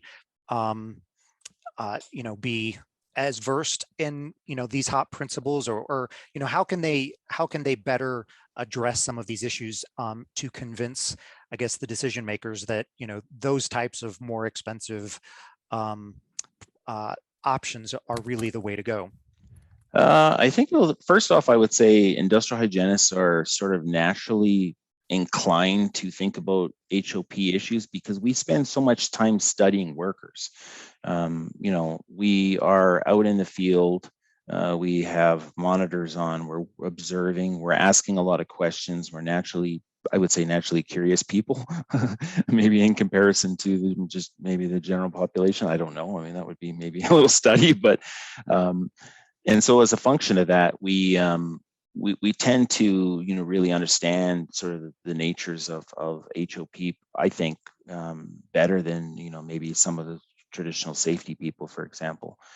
And so I think that lends itself well to, we see these things, but the challenge, I think, is that and you can sort of gauge that based on the response from the questions, right? I mean, if you answer the workers trying to solve a problem, then you probably are already there. If you answer a variety of other questions, you may not be quite sort of thinking about these challenges the way HOP might want you to, or suggest that you could be.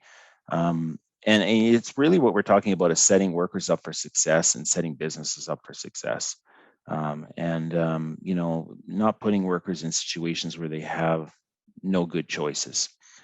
because then it's one of the situations where you see worker make what we would say is, oh, the worker made a poor choice, or they don't care about safety, or whatever the case might be. The reality is, well, what other options were on the table, and how did they get themselves in that situation? And a lot of times it's not the situation that they got themselves into, it's the situation that they found themselves in because of problems farther up within the organization itself, right? So I think drawing attention to these things is certainly really important. Talking to the workers and finding out the backstory of why they do what they do is really important. It can be tough, particularly with HOP, if you don't have executive on side with these type of concepts. They can struggle to maybe see that.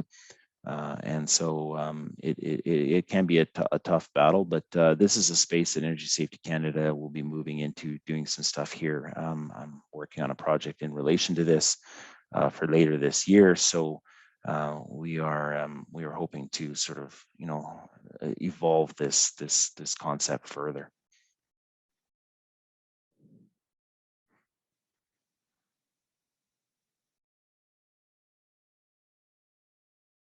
Any other questions there? I haven't looked through here to see if there's anything.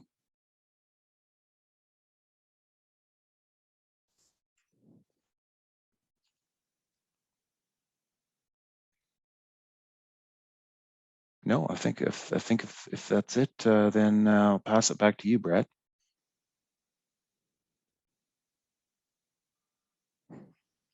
Brad, I think you're on mute. Oh, I am on mute. Thank you. Thanks, Robert. We appreciate that time and some interesting perspectives in a way that I think we haven't heard yet before today. So at this point, I ask you to stop sharing your screen. I will start sharing mine. And we are going to be taking a 10-minute break.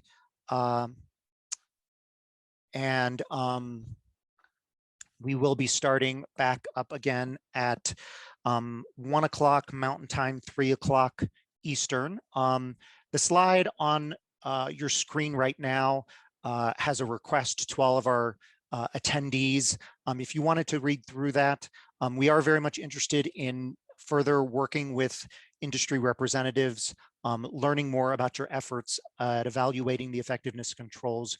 So if you do have any interest in in discussing your efforts at looking at these types of controls with Niosh scientists, please take note of either my email or John Snyder's email, and send us an email at some point in the future, and we're happy to have further conversations with you. So we'll be back in about 8 or 9 minutes at this point, and look forward to the last 2 presentations for the day.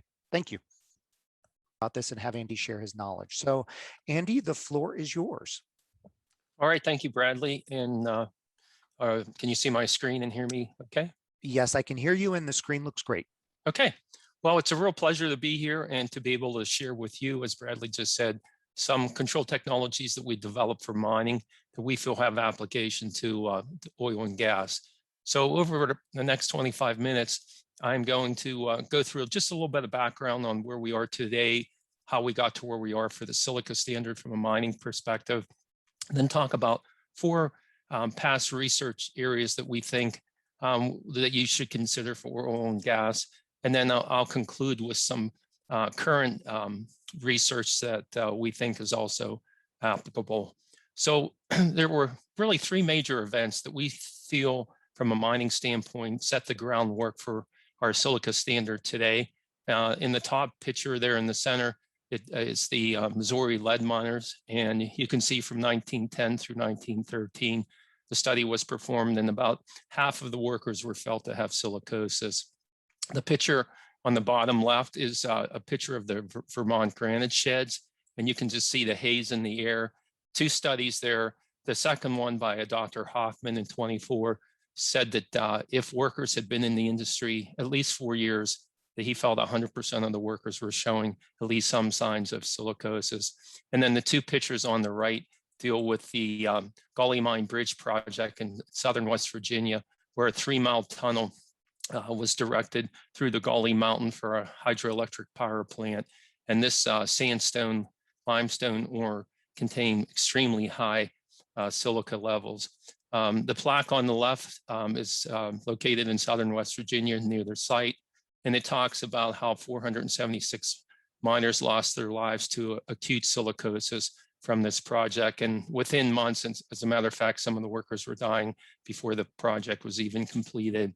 And I think the last sentence, it says that, this tragedy brought about the recognition of acute silicosis and really was the part for the impetus for our legislation today to protect workers. The picture on the right-hand side was actually taken by a business associate of mine up in a cemetery in Vermont. And this worker named Msha actually chiseled his own tombstone of him dying in his wife's arms, knowing that this was ultimately going to take his life. And, we've come a long way as a nation where workers no longer have to feel that they have to give their life to provide for their families. So, in a perspective on what levels we're talking about, now this is for the mining standard, but the mining standard is 100 micrograms, so you would be half of this for the oil and gas. But if you would take 5.6 grams equivalent to the weight of a quarter, and the amount in this picture here is respirable crystalline silica in that amount. And if you would evenly distribute that in the air volume of the Rose Bowl Stadium, you would be at the standard for the mining industry. So you would be half of that level for oil and gas. So getting into the control technology, first area I'd like to talk about is our work on enclosed cabs and environmental enclosures. We've worked with many different OEMs and aftermarket filtration and pressurization companies. Now, most in this portion of my presentation, all the pictures I think that you will see have been taken by me and my co-workers as we've been out trying to lower levels in mining situations. And I think you could see that if effective filtration wasn't provided on these pieces of mobile equipment, you could just imagine that the workers would be seeing high exposures. So our goal here was to work with OEMs and aftermarket filtration pressurization companies to maximize air quality by effective filtration and pressurization systems. So we've done a lot of research in different areas. We've done substantial laboratory research to look at all the various components that come into play. In the center down here, we've actually worked, this is with J.H. Fletcher Company. We were in their shop down in their manufacturing in Huntington, West Virginia, and done many, many different field studies at different mining sites. So we feel the three main areas that are necessary for effective filtration and pressurization system. Obviously, number one is effective filtration, 2, cab integrity, and 3, monitoring and maintenance. So for filtration, the first part is to take outside air, filter this air, and then it's blown into the enclosed cab or the enclosure. And this is what creates your positive pressure. Just as critical is to take air from within the enclosure or the enclosed cab and filter it and then recirculate that. So with the intake, there were 3 different types that we see. With the self-cleaning, it uses either say a reverse pulse or mechanical shaker to clean the filter cake. The centrifugal design uses the centrifugal effect to spin off the oversized particles and to minimize loading on the filter. We would recommend either one of these, and they both have their own blower system to move the intake air into the enclosure. What we do not recommend is a static system, which does not have a fan system. So you're dependent on the ventilation for the HVAC system. So we do not recommend the use of a static intake system. From a recirculation component, anytime you have any in-cab dust sources, this is what's effective at removing that. So if the worker comes in with soiled work clothes, dust on his boots, there's dust on the walls or in the seat, this is how it's going to be removed. And it's effective through multiple passes through the filter. And that's why for bullet number 3, we don't recommend as high as an efficiency filter because you're doing multiple passes. The thing is, this air is already conditioned for heat or air conditioning, so it's very effective to continually just use this air. And so we recommend 3 to 4 times the amount of recirculation air in relation to the amount of intake air. So for a normal enclosed cab, we would say in the range of 200 to 300 CFM. And the picture on the bottom right here, we recommend the use of a unidirectional design where all the filtered air comes in at the roof of the cab and the recirculation pickup point is at the floor. Early on, we saw a lot of units that were bringing the clean air and the recirculation pickup point at the roof of the cab, and you don't want to be bringing dust-laden air up over the worker's breathing zone. Another area that we think is very effective is if you're able to add a final filter to the system in your design. We worked with J.H. Fletcher Company, and this was our model, as well as actual field testing of a face drill and the roof boulder machine at an underground mining operation in central Ohio. And you can see when the final filter was removed, how much lower your protection factor was. And this is log normal. So the higher you are on the protection factor scale. And so you can see with all the testing with the final filter, how much more effective the system was in providing good air quality to the worker. Cab integrity is also a big factor, the second factor. And so when we would go in to do a retrofit system, we were constantly changing windows that were cracked or broken, installing new door gaskets and seals, and using silicone caulk and foam goes a long way in being able to increase your pressurization. And the last area for an effective system is we feel for cab pressure monitoring or enclosure monitoring, and this provides for your maintenance. So we did 2 studies. This picture here was an outside crusher operator booth where we installed a pressure monitoring system. And the picture here on the bottom right is an underground crusher operator booth at an underground limestone mine in central Pennsylvania. And in both cases, we had cab pressure monitoring. And you can, as you start with a new system, you have higher pressure, and over time, the pressure will decrease, and it will tell you when the filter needs to be cleaned or changed. And you can see at this location here, they said, could you just mark it on the wall of the booth so that we know when it's time to clean or change the filter. The other area that we recommend is in most cases, people want to go right to a HEPA quality filter, but we feel for most applications for mining and construction and probably for oil and gas, HEPA quality filters are too restrictive. And because of that, you're not getting the airflow through the filter, and it creates more leakage points. So we did a number of studies in this study. The blue bars show how much higher the protection factor was with a MERV 16 filter versus a HEPA quality filter. And in this case, we had to change the HEPA filter 3 times in comparison to 1 change for the MERV 16 filter. So as I mentioned, we've worked with many OEMs. John Organischek, co-worker, him and I went out to Peoria and met at the Caterpillar's Cab Summit meeting in 2015, gave a presentation. We were the only non-Caterpillar people at the meeting.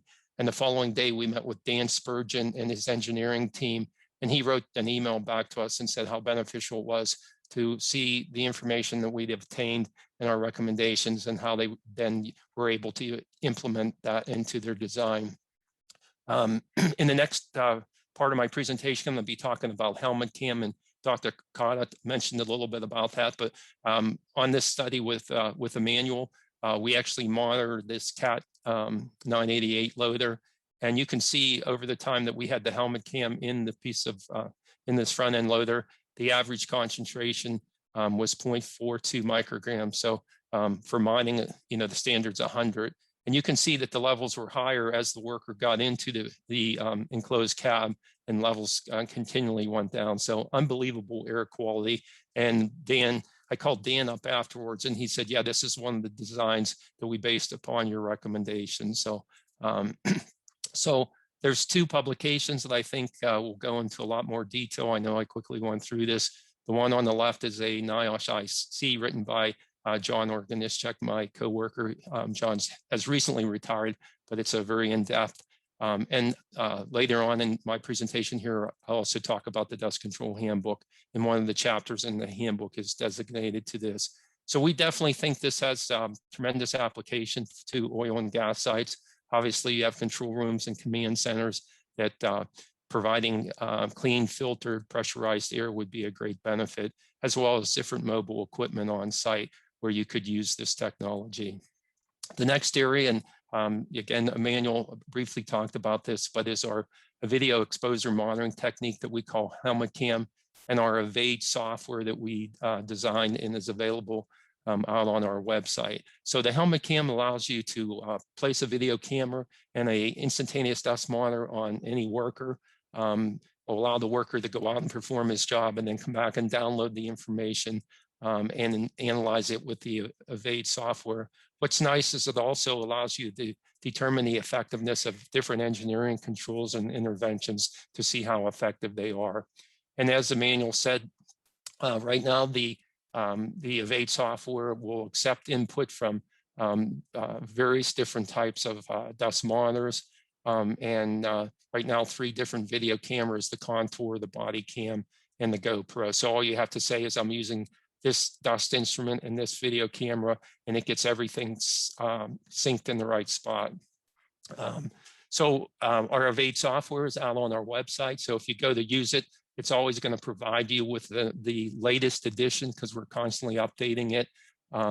If you allow, not that we can ever see the person's data, but if you share your location where you're actually trying to analyze it, we track that information. And you can see this was about 1.5 years ago, but you can see all the locations around the world where the Evade software is being used to look at worker assessment. So with the Evade version 2, we're able to analyze multiple workers and multiple assessments all at the same time. So here we had the Evade, the helmet came on 2 different maintenance workers, and we could sync up just by sliding the information in the software so that everything was linked up between the 2 workers, even though we started the information at different times. Through our research, we created some 1-page infographics to encourage workers for best practices. So one of the areas was contaminated work clothes, and Bud talked about that, I think. We talk about the clothes cleaning technology. Another area that we saw consistently from lunchrooms to offices to mobile equipment was dust being liberated from cloth chairs. And so we highly recommend using vinyl covers or plastic chairs and going away from anything that's cloth that actually absorbs and holds the dust. And this was a study with bulk bags, where we saw that if a worker actually had the collar directed away from him, he was able to reduce his exposure by 92% when he performed this task. So the helmet cam is really successful and very easy when you're looking at this. So I'm going to show you a little clip of a helmet cam footage here. So we were at an industrial sand operation. Here a worker is going to go into what they call their splitter shack, and he's going to be analyzing a sample to see if screening is working properly. You'll see a fan in the back there that's not actually working. And if you look at the worker's exposure, when he goes into the splitter shack, his exposure had gone up from low levels up to about 400 micrograms per cubic meter, which is 4 times the standard. When we asked the worker, why isn't the fan on? They said, well, it really doesn't do anything, and we have to crawl under the table to turn it on. So we went back to perform our helmet cam testing on the second shift. We actually crawled under the table and turned the fan on. So here, when the worker actually goes in, you can see common sense, but it's pulling air from the mill. And so the concentrations inside the splitter shack do not go up at all. It's not allowing the dust to hang in this enclosed area. So when we showed this information to the workers, when we arrived back there the next day to perform some additional testing, they had their maintenance staff actually wire the fan and the light switch together. So if you go into the splitter shack, turn the light on, the fan would automatically come on, because they were shocked at the difference that it made between the 2. So, and in that case, the worker's exposure consistently stayed at about 20 micrograms per cubic meter, so much lower than the standard. So with the Evade 2 software, you're able to look at all different types of contaminants. Obviously, we talk about dust, but diesel, noise, chemical, lighting, any type of instrument that will download to an Excel spreadsheet can be used with the Evade software and helmet cam technology. So you can have multiple videos multiple assessments on the screen all at the same time. So it's really, really flexible in what you're able to do. We did a cooperative study with Vulcan Materials, one of the largest crushed stone producers in our country, and we looked at both noise and dust exposures on their workers at the same time. Kelly Bailey, the individual here, was the corporate director for their industrial hygiene, and we worked with him and his staff on looking at both, again, dust and noise at one of their particular facilities in Maryland. And we actually co-published an article talking about how easy it was to assess both of these at the same time. So for the oil and gas industry, we definitely think there's tremendous application for the helmet cam technology to assess workers' exposures. I mean, there's been a lot of people talking about this already, and the helmet cam is an easy way to go. And you can use the Evade software. It's free right on our website. One of my co-workers that worked in the oil and gas industry said that particular like this multi-gas detector could be used with helmet cam and would provide very valuable information. The next area is about the contaminated work clothing. And so our development of a clothes cleaning technology, we worked with, back then it was Uniman Corporation, that's now Covia, to develop this clothes cleaning booth. And it's made up of 4 different components. The cleaning booth here, where a worker will go in to perform the cleaning process. This air reservoir that provides enough compressed air to perform cleaning cycles one after the other. An air spray manifold, which is made up of 26 sprays, and it's located here on the side of the booth. And then the exhaust ventilation system. So any dust that's removed from the worker's clothing is taken to a baghouse collector or just vented outside if you can get it up high enough, so it's not going into the plant area and causing worker exposures. The Msha approved method when we first got into this was to vacuum your clothes with a HEPA vacuum. This shows my coworker Doug. We soiled coveralls with limestone dust, and this was Doug's cleaning effort after 7 minutes and 48 seconds. This shows his cleaning with the first design of the clothes cleaning booth. So you can see after 17 seconds in the booth how much cleaner his clothes are, and we performed some modifications to it. Here I'm the test subject with the second design, and you can see the level of cleaning with just 18 seconds of cleaning. And so we did not want to patent this technology, and so we wanted manufacturers to start to produce it. So currently there's 2 companies that are manufacturing the design that we came up with. On the left here is Clothes Cleaning Booth Systems out of Wilson, North Carolina. On the right here is Medelco, their bat booth technology. They're located out of Australia, but they sell their booth in the United States. And both of these units can be used on oil and gas sites. They can make portable units that can be moved around with a skid steer. And you could put it right, before going into a command center or a cleaning, a cleaning room or whatever. So it does have, so we feel it would have tremendous application on oil and gas sites and, any industry, oil and gas, mining, construction, contaminated work clothing is a problem. The last area is we produced a dust control handbook. You can see the first edition was published in January of 2012. Our final meeting was in December of 2010, and it went through, the handbook went through an extensive review process. We see this as a living document that's constantly being updated, the same as the Industrial Ventilation Handbook for the ACGIH. So we produced the second edition of the handbook. It was published in 2019. The authors, you can see the ones in orange were authors from the first edition.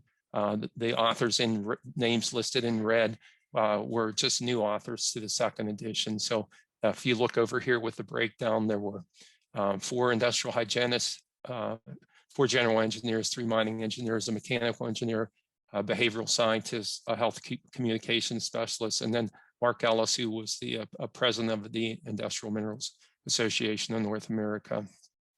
This shows the distribution of the authors and all the different affiliations with companies that they're with. We would have meetings ranging from about 2 months to about 9 months to continually move the process along. There was, for the second edition, we added a new chapter. Chapter 1 is an overview of dust exposure and assessment. So we talk about the hierarchy of control. We talk about the helmet cam and a lot of different background about the dust standard. And then the remaining 10 chapters were the same.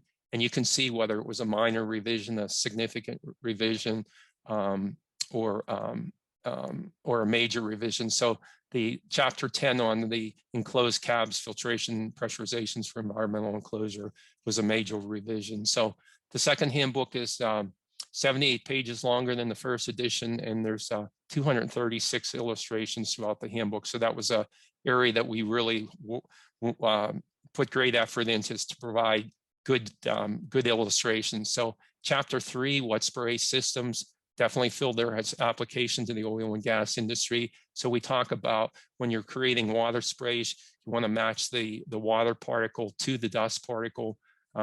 So it creates impact and agglomeration and then causes the dust to fall out of the air. Also, we talk about the difference between dust prevention and dust suppression. So if you wet your ore ahead of time and keep it from liberating dust, that's considered prevention. Once dust is liberated in the air, we're calling that dust suppression for our handbook. And that's trying to knock the dust out of the air once it's already liberated. One of the authors on the handbook worked with 3M company, and by using helmet cam on their workers, they saw that when their workers would climb up or down ladders, they were constantly exposing themselves as their hands were releasing dust from the rungs, and this dust was falling down over them into their breathing zone. So we added something in the handbook on this, showing that if you're able to go with a traditional stairwell, if you have a small footprint, you can go with something called an alternating tread stairwell to reduce the exposure from this type of issue. And for oil and gas, we realized that that definitely haul roads are an issue. So Chapter 11 deals with this. So if you like a download copy of this, just go out to our website. And then also, if you want a hard copy, just contact me or one of my coworkers, and we can send you out as many copies as you want. So just quickly to go through, there's Dr. Cotta talked about our work on low-cost dust sensors. So from $20 to a couple $100. We're currently doing some studies in a Marple chamber in the lab, manual working with this, and Justin Patz is heading up this effort. While we weren't able to travel, we actually worked with a number of companies to send them out instrumentation, and then they would send it back to us so we can analyze the data while we were shut out from our labs. And there's a real good video on this through National Mining Association, and Matt Patterson is highlighted, and it's Peabody Coal Company working with APT, which is a low-cost dust sensor. Another area is we have a contract to develop a smart cab system. So this is a system that actually measures dust, CO2, and cab pressure, and then adjusts for optimal performance, and then provides the operator a maintenance when things need to be improved. So this work is being done through Cyclone International. Jeff Murdoch is heading this up, and Jeff is also the chairman for the new ISO standard that was just released on air quality in enclosed cabs. We also have Kyle Lauk is heading up 2 studies. You're going to hear some talks on this tomorrow about treated versus coated and the potential dust reduction with this. And we'd like to maybe work with some of these companies to do an unbiased evaluation, because we have a lot more dust control instrumentation to do a good evaluation. And then the last area is looking at welding fumes. We realize that when you're in a shop, there's welding tables that work pretty effectively, but out on the oil and gas sites and that a lot of times you aren't able to use this. So we wanted to look at how effective these portable welding units are. So I know I quickly went through a lot of information. So from the enclosed cabs to the cleaning booth, the helmet cam assessment, to our dust control handbook. But I just wanted to give you an array of all the things that we feel could be applicable to the oil and gas industry. And again, sorry, I went through this so quickly, but I wanted to give you all the things that we thought may work. So I don't know if there's time for just a few questions, but I appreciate, Bradley, the opportunity to share what we've done in mining. Yeah, great. Thank you, Andy. And we appreciate hearing from you.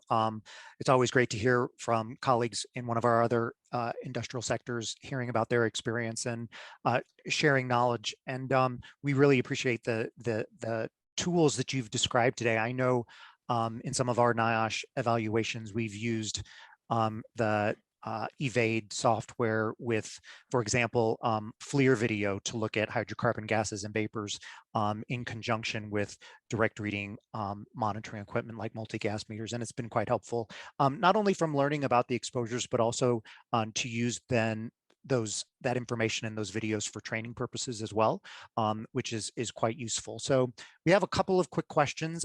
First is, are there any prohibitions on the use of air showers for personnel cleaning under OSHA or Msha regulations? We had one comment that said, I requested a variance from a Msha in the past for closed cleaning booth. Andy, did you have any comments on that question? Yeah, we worked with Msha. We went and met with them in Arlington, and so they, if you use the Niosh design, it's a pretty quick approval process. And really, the closed cleaning booth is based on both the Msha regulation, the OSHA standard. It says that you cannot direct more than 30 psi towards a worker. So the cleaning booth, the maximum pressure, which is under lock and key in the systems, is 30 psi to not exceed the OSHA standard. Great. There was also a question about what is the website to get the dust handbook again. It seemed like there was a lot of interest in that. For those of you who are interested, Emmanuel Cauda did put a link in the Q&A box, and we'll be sure to also send that link out to everybody if you wanted to have a copy of that, which I think is a great resource to have.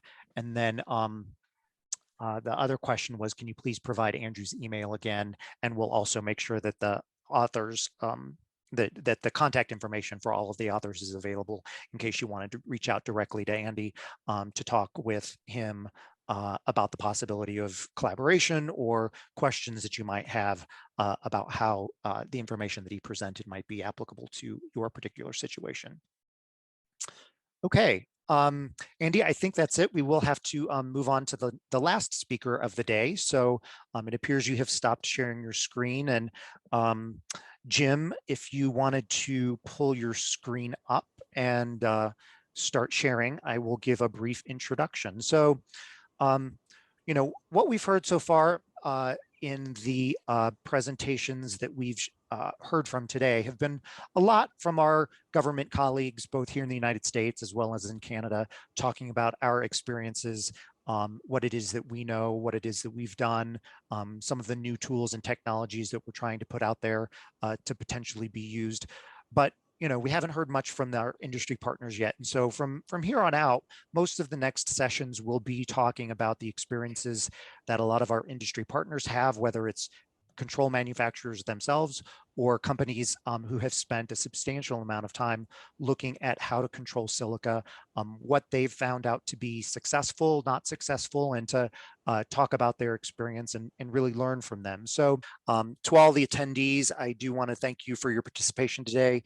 I look forward to hopefully seeing many, if not most of you, tomorrow for additional presentations from industry leaders in different ways that they are looking at controlling exposures and hoping to provide some, like I said, good lessons learned on a variety of these different things. So please meet us back here again at 10 a.m. Denver time, noon, following the same link that had been sent to you when you registered. And we look forward to continuing this conversation tomorrow. Thank you very much. Have a great evening.